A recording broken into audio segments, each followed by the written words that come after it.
Salut. 你好。 Aí, galera. Travel Tribe. 欢迎来到 Travel Tribe. Bem-vindo ao Travel Tribe. Bienvenue au podcast de Triple Trip. Welcome to the Travel Tribe podcast. When our guest today, Nathan Resnick, was in high school, his mind was blown as he flew to China to study abroad. The language, the culture, and the sights could not have been any more different. However, that experience not only opened his eyes to the rest of the world, but it also opened up the door to the world of manufacturing, as his host dad would take him to some of the factories that he worked with and paving his way for his future in e-commerce. After learning Mandarin and starting to import some products into the US, he eventually went on to starting multiple brands and eventually launching Sourcify, a platform helping companies source products from China. Nate shares tips for those looking to get into e-commerce, including how to get started, mistakes to avoid, his experiences joining startup accelerators, including Y-Combinator, tips for help with branding and marketing your products to help you level up, and the time he made the Conor McGregor FU suit in less than 10 days, making thousands of dollars before finally getting sued by the Irishman himself. But don't worry, the story has a happy ending. Enjoy this week's episode of Travel Tribe. We had a chance to meet last year at the 2019 Canton Trade Fair. You invited me up to your headquarters up there on the top floor.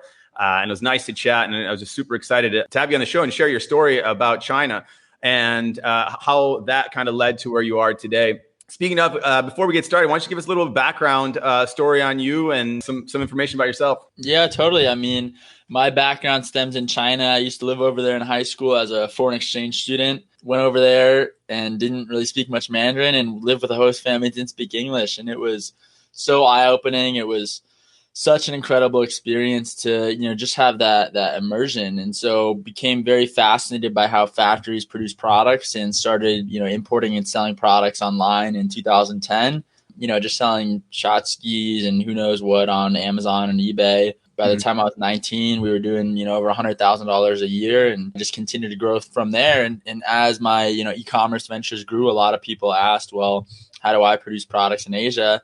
And that's really where Sourcify started. That's where Sourcify, came to fruition of helping people manufacture products in Asia. And, since then we work with, Fortune 1000s, we work with high growth e-commerce brands and, work with a lot of, first-time entrepreneurs bringing new ideas to life through our product sourcing school program. That's fantastic. And before we get into kind of more the e-commerce experiences and advice you probably have from multiple years of being in the business, I kind of was a little bit curious on why China, what fascinated you about China in high school? And can you tell me about how it was to learn Mandarin? Because I studied Mandarin during our global MBA program, and I basically got laughed out of the classroom by our Chinese teacher. So.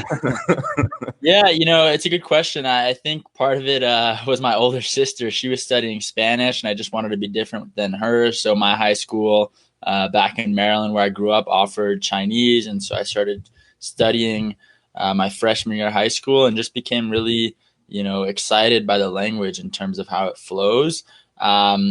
And the reason I ended up, becoming a foreign exchange student over there was my neighbor did the same program the year before me, and our parents were chatting, and, they thought it'd be really good for me. And it was, it's probably been the most impactful year of my life so far. Yeah. I mean, it kind of paved the future for you, depending where you're at now. And I remember, if I remember correctly, was your host father worked in a factory and would take you around? Yeah, he did a lot of work with factories. He didn't work in a factory, but, he had a lot of trade relationships and had friends. And so, that and just going to all the local markets there at the time, for those that have been to China, the silk market, pearl market, all of that, and just seeing so many products and being curious of, wow, I wonder how these products are made, and asking the shopkeepers and, then getting them to take us to a lot of the factories that produce those products. And I want to take it back because I know a lot of people are kind of always interested in starting their own business or starting their own e-commerce, but they just don't know where to start. So let's just go back to that time when you were getting shot skis and importing products for the first time. Were there any fears that you had to overcome? What was your mindset during that time? Can you kind of walk us through? Because it's always good to remind people that, you started probably from a small little store, no one knew about you back then and it kind of grew. So I think that's important to highlight. Can you tell us kind of the process of getting started with your first couple e-commerce brands? Yeah. I mean, well, even before that, we used to kind of sell knockoff products on eBay. That was like our main bread and butter in high school. We would get, knockoff polos, knockoff, headphones, all sorts of crap. And, in high school, probably we're making a few $1,000s online, selling products online every month. And it was funny because we were making some money and just learning so much. And our parents were like, well, isn't that illegal? But, we quickly realized that to have sustainable growth in e-commerce and really just have a sustainable business, you have to create your own products. And so the first product I created and invented was the first leather watch strap without holes. It worked like a zip tie, like a belt buckle. Slid the strap through the buckle and it caught on notches in the strap. And I thought of that just because, the belt buckles that people, wear and saw that watch straps have holes in it and went through the process of inventing it. I mean, it was a pretty crazy process because I'd never filed a patent. I had never, developed any CADs, any computer aided drawings. And I just dove really deep in the outsourcing world. I think that was when Upwork was still called Elance. And so I was going through people on Elance and just trying to figure out who's legit, who's not. I think our first engineer was in Ukraine maybe or somewhere in Eastern Europe. And, he made our CADs and we sent it to a factory that I had found and kind of known through a mutual friend. And we started producing it and it did well. We launched on Kickstarter and that became a 6-figure e-commerce business. Wow, that's amazing. And were there any kind of self-doubts that you had along the route while you were kind of getting started with this, or just kind of head down and I'm going to get through it? I really enjoyed it. I was working at the time. This was, I think, the summer after my freshman year of college, I want to say. Yeah, it was summer after freshman year of college. I was working a summer internship.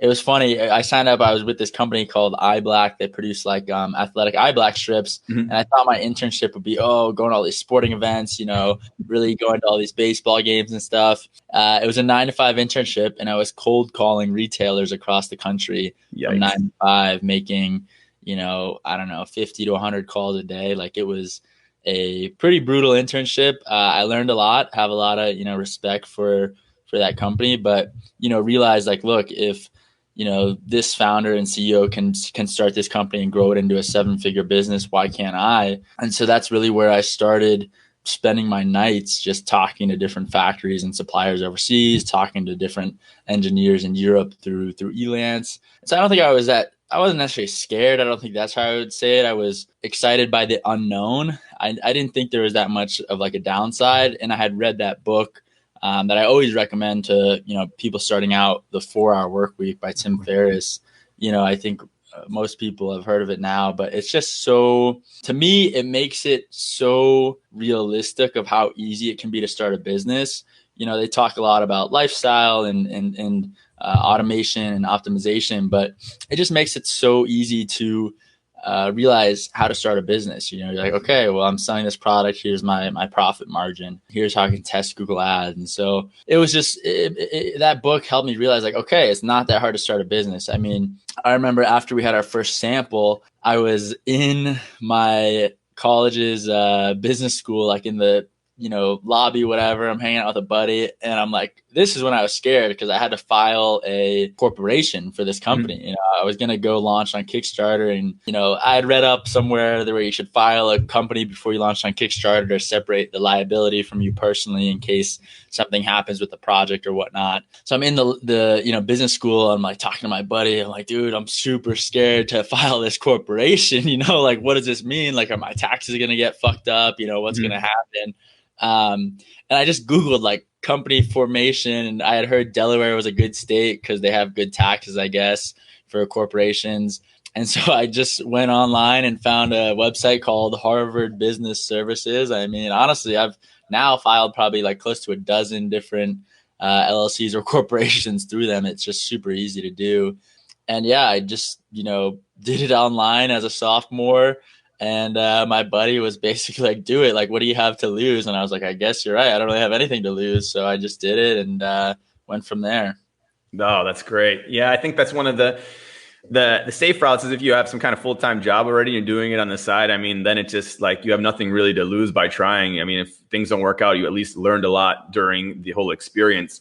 So after your first watch bracelet, the watch strap, what was the next, what were some of the other companies, or why did you decide to move on to next products? Totally. Yeah. I mean, we were growing, quite a bit. It was all organic back then. I didn't know anything about paid ads, and, I don't even think Facebook advertising was really, but anyway, we were doing a bunch of organic shit, sending stuff to people that had cool followings and whatnot. And this is when we could send product to like really cool photographers, and they'd come back with some like sick content. And I was like, wow, like I was actually just talking to one of the videographers we used to work with, and he had done this like epic video shoot for our watches. And now he like shoots videos for like famous like artists. Like his music videos get like 100 million views. It's like unreal. And like 5 years ago, he was shooting like videos for me and my watches. So it's cool to see how people grow over time and what they're up to. Shout out Drew Kirch, and his success is amazing. But yeah, I mean, over time, I just wanted to get into more products and do more. So we launched a brand called Cork Supply Co., where we took like natural cork from Portugal and sent it to our factories in Asia and did like cork hats, cork bags, stuff like that. I kind of didn't take that brand to where I think it could go, but it's actually pretty big in Japan right now. If you're there, we like sold the distribution rights to a distributor in Japan who runs it there, and they're in a bunch of retailers in Japan. And then I became involved with projects like Original Grain or like Sell Watches, and we basically had a crew in Guangzhou, China, that would just crank out products and put them on Kickstarter and see what happened, Yeah, that was going to be my next question. I was kind of curious about your developmental process to kind of test demand for products. Can you walk us through how if you come up first with the inspiration for a new product and how you actually test for the demand? Yeah, I mean, there's different ways to do it, right? I think sometimes you look at something that someone's done with an existing product and then apply that to another product. Like that's definitely what you see a lot of crowdfunding campaigns around. A lot of times right now in the e-commerce world, especially on Amazon, people are reading, negative reviews or reading reviews that aren't good on products and just using those reviews to make the product even better. And so that's kind of been my process. I think traveling a lot has helped as well. If I'm in a country and see something cool, like I think the reason I saw the cork was in Portugal. I was over there, and it was just really prominent material that was used there. Stuff like that, I think just opening your eyes to the world and also seeing, nowadays, I think in the e-commerce world, people always look at trends, which is good and bad, but branding is so crucial online right now that, having a good brand that connects with a niche audience, I think is really a key. Yeah. Speaking of branding and marketing, what are kind of some of your experiences? I know you work with a lot of different e-commerce brands, and any kind of advice that you're finding has been really helpful in terms of helping brands grow their brand. Yeah, I mean, I think it depends what stage you're at. I would say if you're just, starting out, find a niche that you can really target and dive deep into. A lot of people say, oh, well, I'm selling watches. Everyone wears a watch. My watch can be bought by anyone. Well, at the end of the day, that's not how you want to think about it at all. You want to really dive deep into a specific segment of the market. So like, I remember there was a jeans brand that came out that was like, we are jeans that CrossFitters wear because we're stretchy and functional, and that's why people love wearing our jeans. And that's a lot more important in today's world rather than just kind of a shotgun approach. And then, I would say as you grow, I think a lot of brands right now are doing like special collaborations with celebrities or influencers where they launch a exclusive line with a celebrity and, are able to drive a lot more engagement and traffic and just sales through that collaboration. I was just kind of curious on, so it seems like you started kind of with the watch making, you said around 100,000. How did you kind of accelerate and start becoming kind of a bigger player in e-commerce? Was there any kind of, I don't know, like little hacks or things or anything that kind of ended up making you level up? I think at the end of the day, it was community. I think in e-commerce, as you grow, there's a lot of people that are, always going to be doing bigger numbers than you, unless you're Jeff Bezos running Amazon, there's going to be someone that's doing it bigger and better. And I think it's just inspiration, being around people that are continuing to push the ball forward. You might think you're doing a lot, doing a few $1 million online. Well, your buddy up the street might be doing 15 and you're like, oh shit, how do I get to that level? And then I think also it comes from, just what you want. I think in today's world, I think there's, some backlash with e-commerce coaches that are kind of selling the dream. I think you can definitely achieve your dream through e-commerce, but I think that some ways that e-commerce as a business is marketed is a bit, kind of somewhat sleazy in some ways, just the way that people are marketing it. E-commerce is not a get rich quick scheme. It takes a lot of time and effort and a lot of resources to grow a brand, and especially a sustainable one. I think there's been a big shift in the market from just drop shipping to now building your own business, and people are seeing larger exits in the e-commerce world, which makes them realize, okay, I should actually, build my own products and launch my own brand rather than just drop ship, whatever products there are.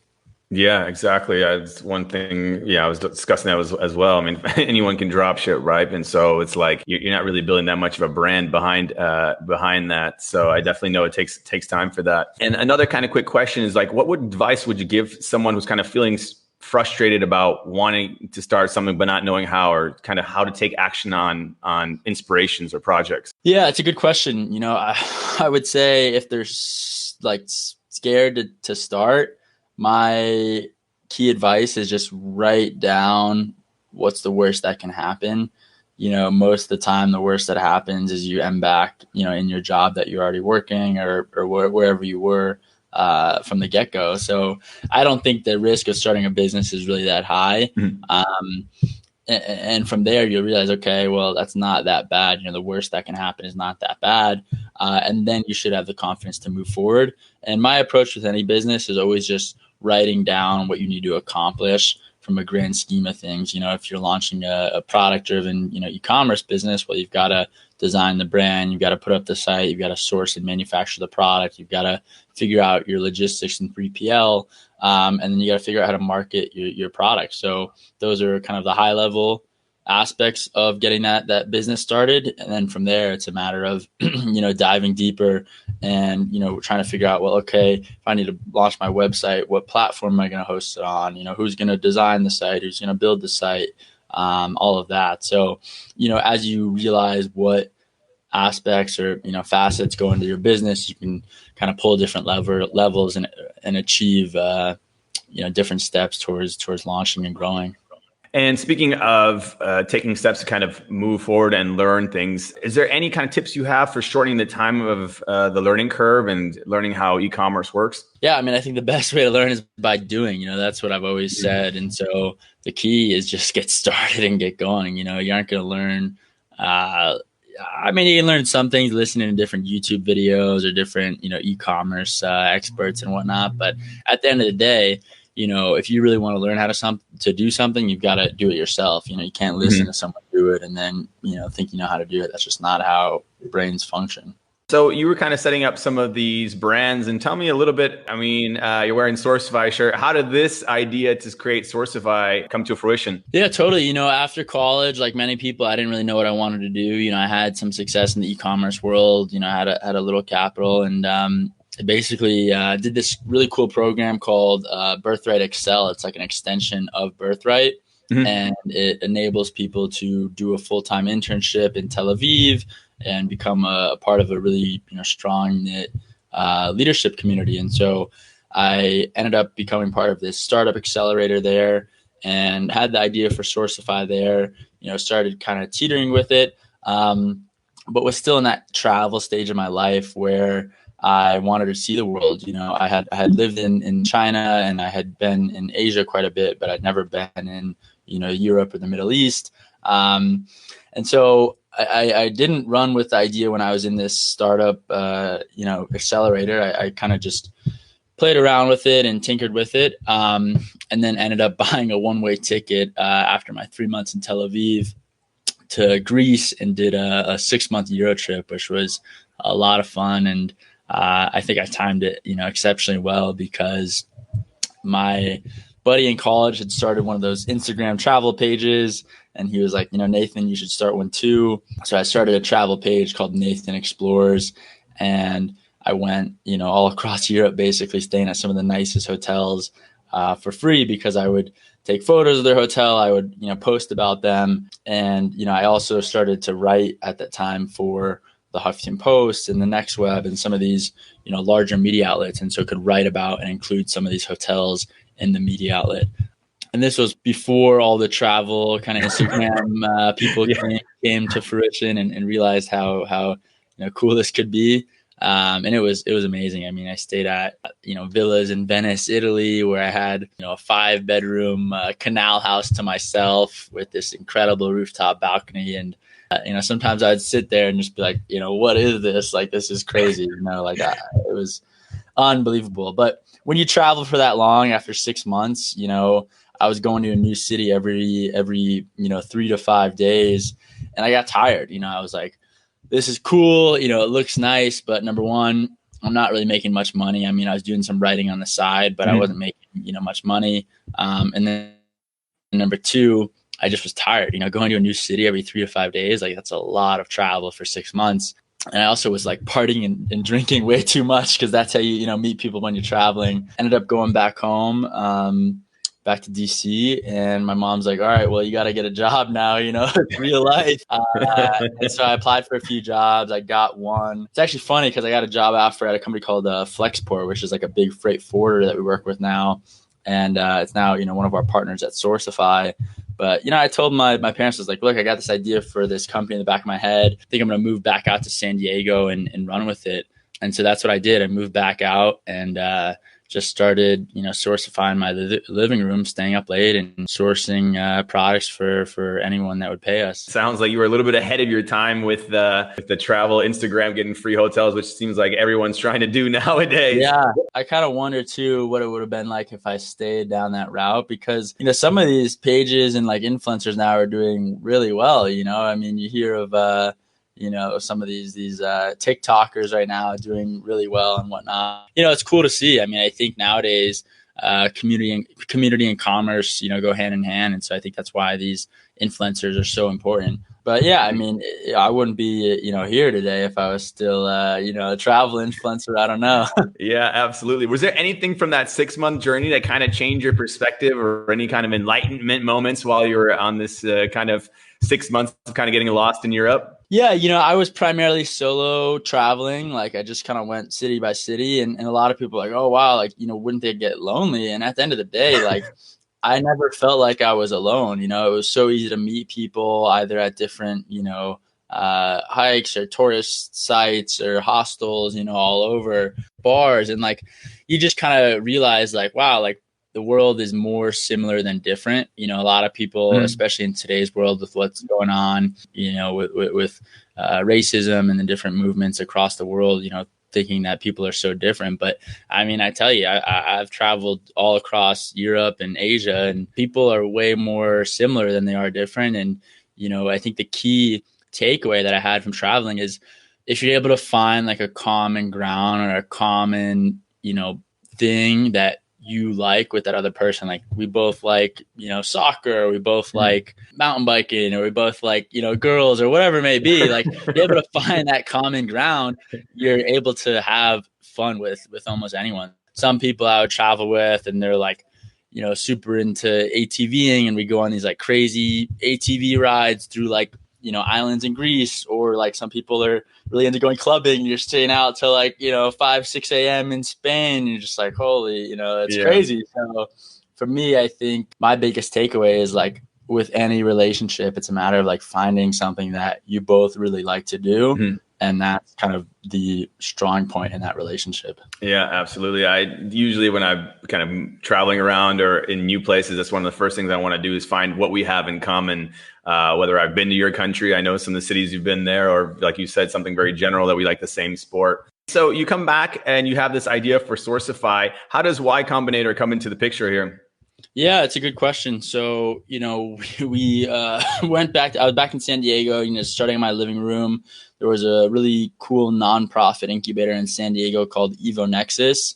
And we got into there, and it was pretty crazy, honestly, talk about perseverance. But the first day that we got in, like our CTO at this time, he actually was on a trip to Europe with his girlfriend, and he was going to come in the following week to work with us. And so I got a call from him that morning saying, hey, I think I'm going to stay in Europe. I don't think I'm going to join, Sourcify and go into Evo Nexus. I was like, oh shit. Well, like that's my only team member. So you're quitting before we even like really start per se. So that sucked. And I was like, dang, well, that's a big blower. Cause now I have to go into this, accelerator program, Evo Nexus, and tell them that that it's just me. And then, I got a call an hour later from my dad saying that, my grandma had passed and, she was passed peacefully. And I thought to myself, well, do I think she would want me to go down this route? And I thought that she would. And so I, walked into Evo Nexus that morning and they said, hey, where's your co-founder? And I said, he's not joining the company.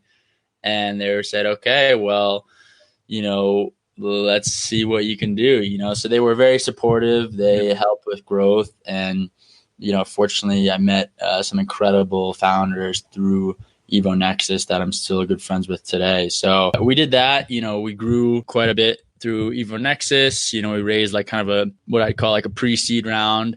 And then we were like, all right, I think we should go up and apply to some of these bigger accelerator programs. So we applied to like Y-Combinator, 500 Startups, TechCrunch, all the tech accelerators. And everyone, I think YC is kind of like the top tier. I think all of them are beneficial to any startup. But yeah, I applied to YC, like solo founder, no technical experience. And that's like the complete opposite of what they look for. Every founder that goes through YC is both technical and usually has, at least one or two co-founders. So I apply just kind of on a whim and get a call for the interview. Their interview process is crazy because like you put in an application and then they send you an email like, hey, we want to interview you on this date. So, you fly up, they pay for your flights, which is nice. Fly up and it's like a 10-minute interview. It's like a deep dive. And I remember I walk into the interview and I don't get nervous that much, but I walk in the interview and the first dude I meet in this interview is Sam Altman, like the president of, or I think he was like the CEO, the head of Y-Combinator. Everyone knows Sam Altman. And he goes up and he's like, hi, I'm Sam. And I was like, holy shit, it's fucking Sam Altman that's going to be interviewing me. And it's him and like 3 other YC partners. And like, it's just like such a deep dive so quick. And I think the key, especially when, when you're fundraising for startups or just trying to get into an accelerator program is number one, proving that you understand how this company is going to be $1 billion business. And number two, really explaining to them why you're the person to achieve that. And so if you're able to have conviction and able to, showcase to them why both those are true, then, a lot of times they're going to fund you. And so I thought the interview went like so badly. Like I remember calling my buddy, like Will, I was like, dude, I fucked that up. Like I got so nervous so quick because it was fucking, Sam Altman. They called me back. I remember I was at the gym. I was with this girl I was seeing at the time in SF. And I was at the gym. Like get this call from this random number. I'm like, hello. He's like, oh, it's Y Combinator. We want to invite you into YC. And I was like, holy shit. Like, so I remember I went in the yoga studio. There's like some, girls and people stretching in there. And I called my buddy Will. I was like, holy fuck, you wouldn't believe what dude just called. Like, we're in. And yeah, it was nuts. I mean, we went in winter of 2018 and, we had a team of about 5 then. And we like originally everyone's supposed to move up to San Francisco or like the Bay Area for YC. And I don't even know if anyone else has done this really, but I think to this date, I'm like the only person that didn't even move up there. I would just get on a plane like every week for like the Tuesday meeting. And, we had like Evo Nexus in like our little office in San Diego. So I just, didn't see the point of being up there full time. And it was a great experience. I mean, the network is amazing. The access to capital is incredible. The talent there is top notch. I mean, I always recommend startups to apply to YC just because it's such a, benefit to startups. Yeah. And was there anything in your application that stood out? Was there a reason why Sam decided to call you over to interview over there? Yeah. I mean, it was probably 2 stories come to mind. Number one is how I spent $5 to get on Shark Tank, like kind of growth hack the application process. And the other one was, kind of our fuck you suit story where we growth hacked a bunch of attention by basically copying a suit that Conor McGregor wore to a press conference that he had with Floyd Mayweather that had like pinstripes saying like fuck you, fuck you, fuck you. And yeah, we can dive into that story if you want. It was yeah, I want to actually talk about that story because I read that your blog on that, and I think it's pretty funny. So yeah. what was the inspiration behind this whole suit? I mean, basically at the time, we were a small company and, just thinking out of the box, like everyone saw that press conference, everyone saw that suit, and like it was all over the media. I was like, holy shit, this thing is epic. So that night we just like bought fuckyousuits.com. We hit up one of our factories. We're like, hey, we need to sample this ASAP. We got samples and like, it was crazy how fast they did it. I was actually so impressed. We got samples of this suit in like 5 days. Put up the full e-commerce site, everything in under a week, and then blasted it up to the internet. And at the time, we were just trying to prove like, okay, Sourcify can manufacture products faster and more effectively than anyone else in the world. And that, proved that out for us. And so we were on like Bro Bible, Hypebeast, like everywhere. I mean, it was crazy. Like we got more attention leads that day than like freaking like, I don't even know when. Like I think that was the most viral day we had at Sourcify. Probably most viral week actually. And it was nuts. I mean, like everyone was like, holy shit, like sales were going through the roof. I mean, I think we did like $30,000 or $40,000 just organically on these suits in like the first week or something. And then of course, like we never did it for the money per se. We did it just to like gain attention for Sourcify. So then like Conor McGregor's team saw it and like we had used some of his like face and shit in like our marketing, and they sent a cease and desist. So we had to take it down, but it was epic. I mean, you're lucky he didn't come over and kick your ass. Yeah. Yeah, that's true too. Yeah, but it was so fun. I mean, it just goes to show like a lot of times with marketing, you got to think outside the box, especially in the B2B world. Like so many people do like boring ass shit, and it's like, dude, like no one wants to be like, marketing is always about the people. And in B2B, sometimes people think, oh, well, it's business to business. Like I got to be more, whatever you want to call it, more tame. And I'm always like, professional. Yeah. Yeah. I'm always like, fuck that. Like there's people that are buying this shit behind the business anyway. Like let's, build a relationship with them and see who they are and see what they like. That's a great story. And just from inspiration to the time that you were able to kind of get this sold, how long what was the time frame for the suits? It was like under 7 days. It was really quick. Wow, that's insane. Yeah. That's a great story. So what was the reason behind the viral? Did you do anything special to make it so viral, or just kind of? Well, people on the internet were like, how can I get these suits? And we were like, hey, fuckyousuits.com, we got you. Yeah. And then as soon as media outlets picked it up and knew where they could send people to buy it, it just like blew up, Like I think we were on like the top page of Reddit too or something. Like it was crazy. That's super cool. And speaking kind of of social media and different platforms, where are you kind of spending the most of your time marketing your Sourcify services or your brand? Yeah, I think marketing wise, we've done a lot on LinkedIn. We've got our own podcast called Product Sourcing Stories. We used to do a lot of events and trade shows when, the world was more open and we could do that. And those were fun, like I always went into a trade show thinking, cause there's some trade shows where you have to like sponsor and whatnot to speak and all this stuff. And I'm saying, look, like I want our content to be so good that people want to hear me speak. And that was my approach. So like sometimes I'd go to a trade show and buy a ticket the first year and just check it out, feel it out. And then over time I'd build a name up and people would be like, oh shit, we want Nathan to come speak because, he's engaging and keeps it real and shares, good information. So I think that's the key. A lot of times you have these executives that go speak and it gets boring, so they want something that can bring excitement and really share actionable information. Going back to kind of Y-Combinator, just to kind of finish up that, can you tell me a little bit, what was the experience like? What was the kind of typical day-to-day like? And what did you learn from Y-Combinator? Yeah, I mean, it was a lot of work. It's a 3-month program and you're sprinting the full 3 months. It's like every week you're like sending updates, what's growing, what's not working. Like the one takeaway is just do more of what's working. That's the key right there. Is like if you see something working and you have to continuously test to improve what's working. But like at the end of the day, like it's a matter of growing and just continuing to push the ball forward. So it was a lot of work. The partners and the community there is really supportive of each other, and because everyone's trying to, build a startup and grow. It was awesome. I mean, it's definitely a lot of work. I mean, I remember at the end of the YC, they do like a demo day where you have I think it was 2 minutes during our batch, present your startup. And after demo day, all the top investors there, Sequoia, Andreessen, all this, and they're all great funds. I mean, it's an amazing ecosystem. But I remember cause I was flying back and forth, one of the days I had 8, we ended up raising,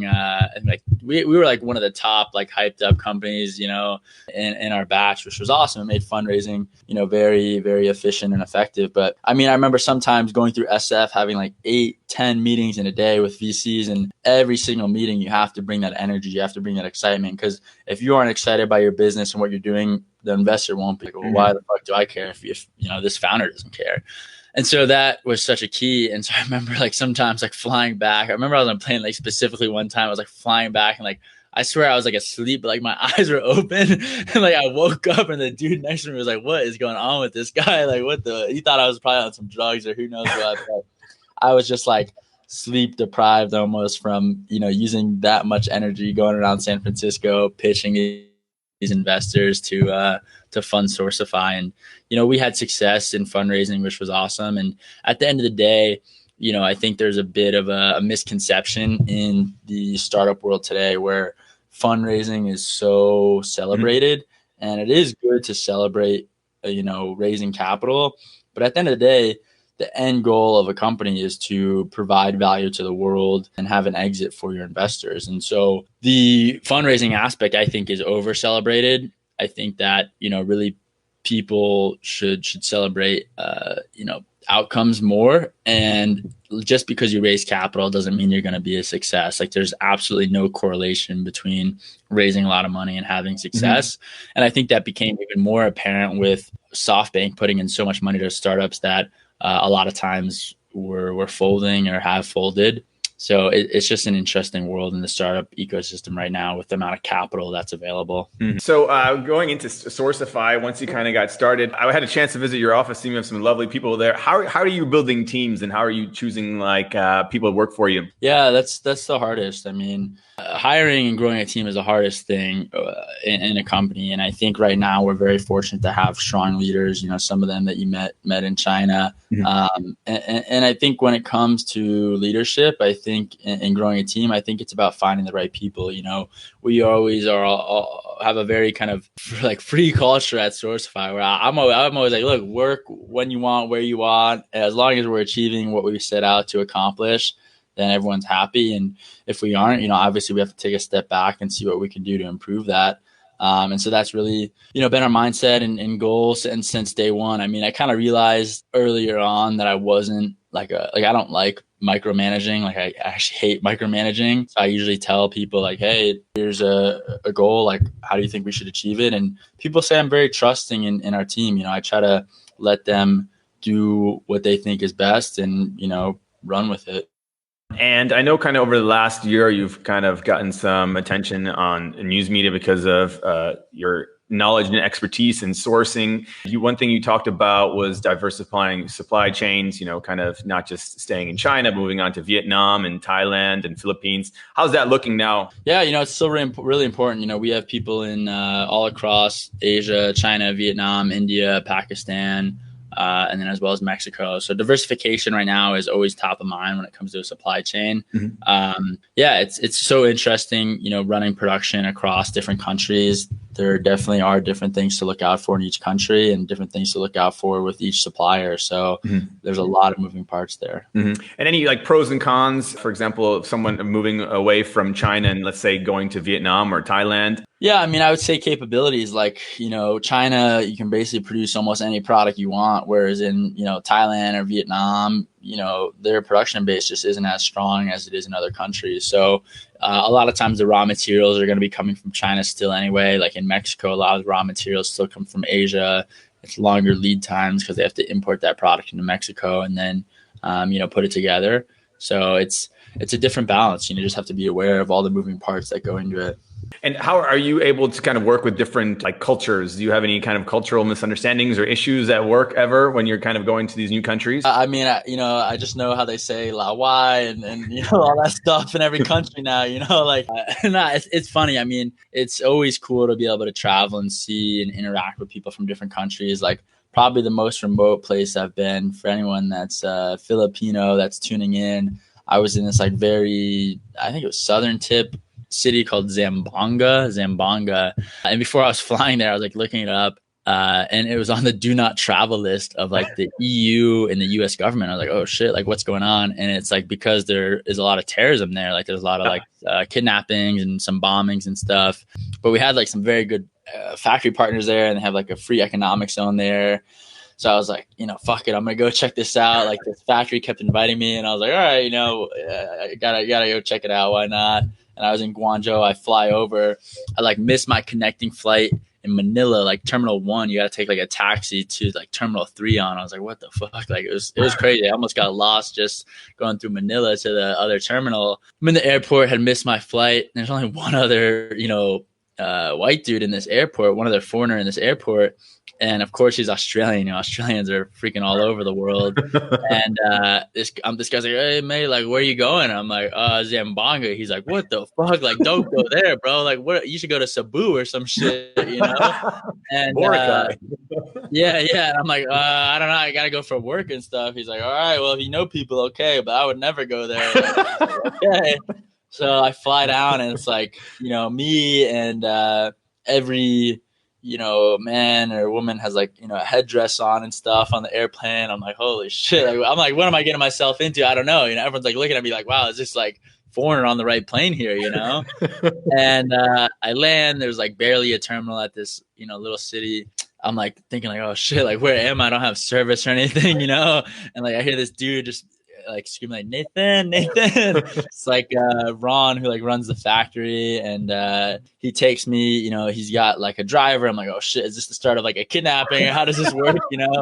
And it turns out like I stayed at the mayor's house there, which was incredible. They were so happy to have me because 99.9% of the people in this city are amazing people, great people. It's just that 0.1 that fucks it up for the rest of people in terms of the violence that they bring to the city. So it was crazy. I mean, I remember in China in 2010 where I would like, as a foreigner, you'd stick out. But here it was like even more crazier. Like literally, like I would just sometimes get out of the car, people would be like, what? Like the whole city would stop. They'd be like, what in the world is this guy doing out here, And it was really cool. Like they pitched us on like opening up our own factory there and doing all this stuff there. And, we still support them and are still connected to them, but we didn't end up, fully investing into our own factory there. And so I just kind of, while we're wrapping things up, they had the warnings in Zimbabwe, and I was like, fuck it, terrorists can't kill me right now. I don't know. Yeah, I've done that a couple of times. I went to the World Cup in Brazil as well, and they were saying like, don't go before you go. And it's always like, hey, it's not so bad. Usually, most of the time. We're here still. But yeah, while we're wrapping things up, I just wanted to kind of get some of your tips and advice from your experience with e-commerce brands. And one of the questions I had was, what's kind of setting e-commerce brands apart? What do you kind of see the big players doing that the smaller players aren't doing? I think it kind of ties into the influencers. A lot of big brands now, they're using influencer pages to run ads through. So like they might, do a partnership with an influencer and use their page to run ads. And I think that works even better. And what about the biggest mistakes that people are doing? In general or in e-commerce? For e-commerce, yeah. Going to Zimbongo. In general, for e-commerce, I think people don't have the margins they need to grow. It's something that's super simple. But if you look at some of the highest growing e-commerce brands, they have 80% margins. They're producing a product for $20 that they're selling for $100. And people might think that's a lot, but if you're spending $50 to acquire a customer, you've got operational overhead, you've got logistics overhead, like you've got a lot of costs that add up to your net cost in a product. And so people a lot of times think 40% is going to cut it, and it's not. You're not going to be able to grow your brand sustainably at that margin. Yeah. And so also you're running a Sourcify product sourcing school over there at Sourcify.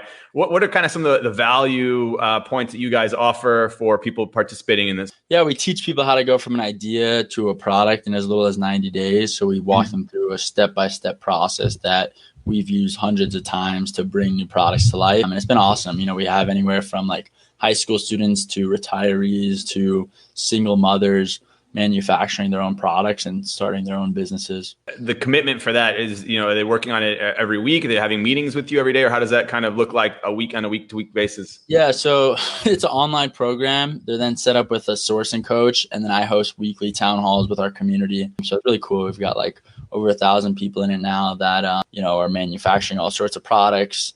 And, you know, it's accountability as well. People are, you know, trying to push the ball forward together. Accountability and masterminds have become such a popular thing in the last couple of years. So that's definitely cool that you guys are doing that and helping people out get started. And the last thing I wanted to ask you is what kind of keeps you motivated every day? How do you get through burnout or procrastination? Yeah, I mean, I always ask myself before I do, you know, anything really is, number one, will it be fun? And number two, am I going to regret not doing this? And so, you know, if the answer is yes to those two questions, I usually do it. If it's no, then, you know, sometimes I think about it more and sometimes I don't do it, you know? So I think you've got to have kind of key questions that guide you in life. And right now, those are my two ones. Mm-hmm. And then it's a matter of taking breaks, you know, like here in Salt Lake. I mean, I went on 2 hikes yesterday. I hiked during lunch for like an hour. And after work, I went on a hike. I mean, it's a matter of like, I think kind of breaking up your day. Like no one can work like 12 hours a day. It's crazy. Like you just aren't going to have the mental ability to do that, at least not productively. Yeah. And just out of curiosity, what does your day look like? Yeah. I mean, I usually get up at like 6:30 or 7. First thing I do in the morning, which, you know, maybe shouldn't do, I don't know. I check email. I just go through email like first thing, which isn't that bad. It doesn't take me that long, maybe, you know, 30 minutes or so. And then I'll try to do the most important, you know, goal or task that I had set that day. And then I'll usually, you know, pour a glass of coffee and then kind of start going through things slower and then, you know, kind of start taking some calls, typically around 11. And then I'll go work out during lunch usually. So that's either a hike or going to the gym. And then in the afternoon, I'll have lunch and, you know, dial back into work. That's either, you know, doing managerial stuff or actual work or calls. And then, you know, typically take a break around like 6 or 6:30 and have a hike or dinner or who knows what. And then at night, I always do some work, usually an hour before I go to bed, especially because, you know, our business is so reliant in Asia that it's important that I touch base with that team before I go to sleep. Yeah. Cool, man. Well, thanks for sharing that and sharing some of the tips and advice. You know, so many years of experience. It's really nice to kind of get that as well for our viewers. And we usually end our show with the Travel Tribe toss-ups. We just ask 3 questions, just fun questions. So let us know first thing that comes to mind. So the first question I want to ask you are, what are the 3 of the coolest e-commerce brands you are most excited about right now? That's a really good one. I would say Cuts Clothing, Bites Toothpaste, and Coolest Coffee Table. Oh, okay. I have to check those out. Cool. Number 2, what is the most embarrassing moment or cultural misunderstanding you've had abroad? I mean, this is probably just it's a quick, dumb one, but, you know, whatever, we'll go for it. I remember when I was in Europe, like, you know, the train doors close and a lot of times you can reopen them, but we didn't know that. Yeah. So my buddy got on the train and the door closed and we thought the train was about to take off. So I started like knocking on the window, like trying to get in, like everyone on the train, like looking like, what are these guys doing? And then this guy just comes up and presses the button and the door opens. We're just standing there like, oh shit. Like, okay, well, that's how you open a door on a train in Europe. That's funny. What country was that in? It must've been in Italy. All right, cool.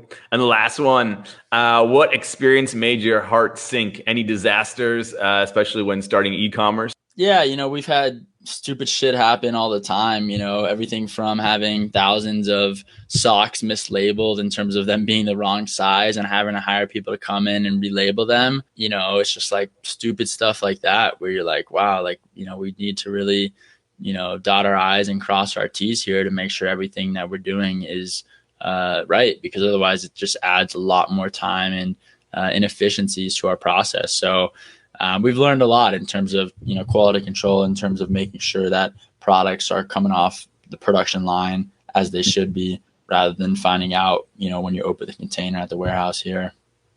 Cool. Well, thank you so much for answering those questions. And just for anyone who's interested in getting some more information from you, I know you always offer great content. Where could they find some more information?